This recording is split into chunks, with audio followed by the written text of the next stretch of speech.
श्री स्वामी समर्थ।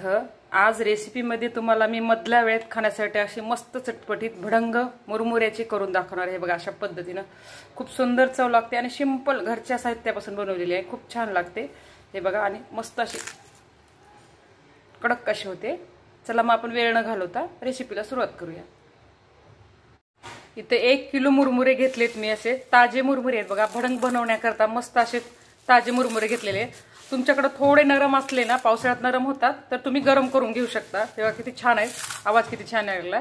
आता याचे आपल्याला भडंग बनवायची आहे। तर साहित्य न दाखवता मी तुम्हाला करताना सगळे साहित्य दाखवणार आहे, म्हणजे वेळ कमी लागतो। चला मग आपण रेसिपीला सुरुवात करूया। इथे एका कढईत मी तेल गरम करायला ठेवलेलं आहे। तेल इथे चांगलं गरम झालं की असे भरपूर असे शेंगदाणे घेतलेले आहेत मी, ते तळून घ्यायचे। त्याच्यामध्ये शेंगदाणे टाकूया। तेल छान गरम झालेलं आहे।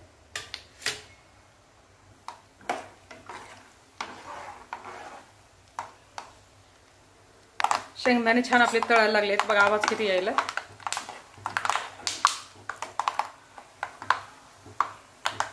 शेंगदाणे ते छान तळून झालेले आहेत। आता आपण एका प्लेटमध्ये काढून घेऊया।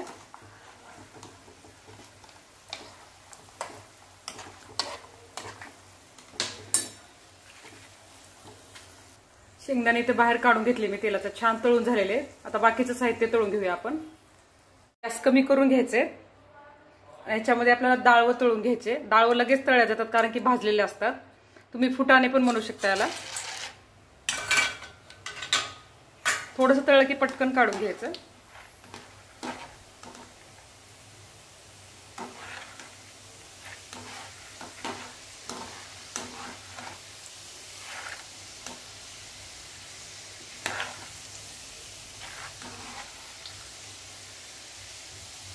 थोडासा कलर चेंज झाला की आपला डाळवं काढून घ्यायचे बाहेर।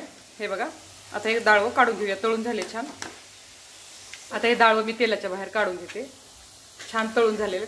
एक 10-12 लसण पाकळे आहेत, ते पण तळून घ्यायचे आहेत आणि आपल्याला वाटलेला पण लसण टाकायचं मध्ये।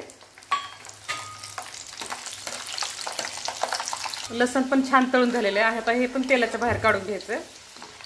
एकदम असं काळपट असं लसण करायचं नाही आपल्याला। हे बघा, अशा पद्धतीने तळून घ्यायचं। ह्याच्यातलं तेल काही काढून घ्यायचंय आपल्याला। लागते ना तेवढंच तेल याच्यामध्ये ठेवून घ्यायचंय। आता थोडंसं काढून घेऊया तेल। एकदम गॅस कमी ठेवायचा आणि याच्यामध्ये असं जाडसर वाटलेलं लसण टाकून घ्यायचं।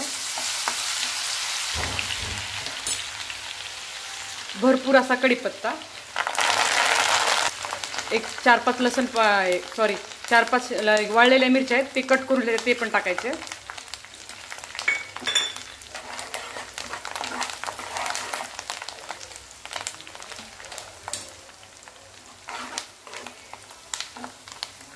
भरपूर अशी कोथिंबीर कट करून घेतली आहे, ती टाकून द्यायची।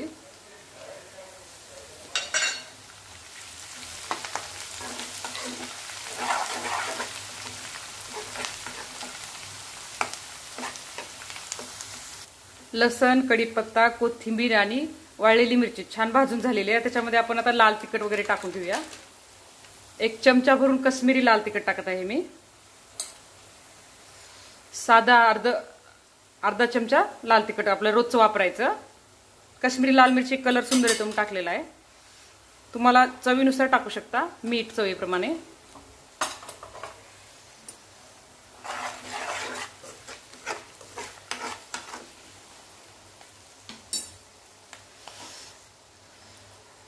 डाळवं, शेंगदाणे आणि लसण हे तळून घेतलेलं ना, ते पण टाकायचं मध्ये।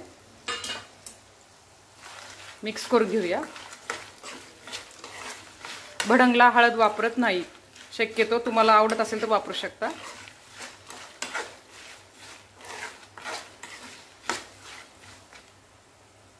गॅस बंद करून घ्यायचा आता आणि हे सगळं आपल्याला मुरमुऱ्यावर टाकायचं आहे। आता ही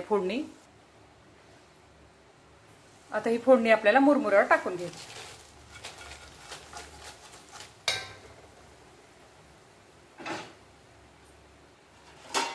आता हे सगळं मिक्स करून घ्यायचं। थोडंसं गरम आहे म्हणून आधी ह्याच्यानेच करायचं आणि मग आपण हाताने करायचं। भातवाडी किंवा चमचा काही घेऊन तुम्ही असं खालीवरी करू शकता। तुम्ही साखर वापरू शकता, मी इथं वापरलेली नाहीये। हे बघा किती सुंदर आपली अशी भडंग तयार झालेली आहे मुरमुऱ्याची। साधी सोपी आहे. अशा पद्धतीने तुम्ही करू शकता. खूप सुंदर होते. हे बघा, हे बघा आवाज, मस्त अशी कडक आणि सुंदर झालेली आहे. अशा पद्धतीने ही भडंग तयार आहे आपली. हे बघा, खूप सुंदर. आणि महिनाभर या मुरमुऱ्याला काहीच होत नाही. तुम्ही डब्यामध्ये झाकून ठेवलात ना, प्रवासातून खूप छान लागते ही भडंग. ही आपली भडंग तयार आहे. माझा व्हिडिओ आवडल्यास लाईक आणि शेअर जरूर करा. धन्यवाद.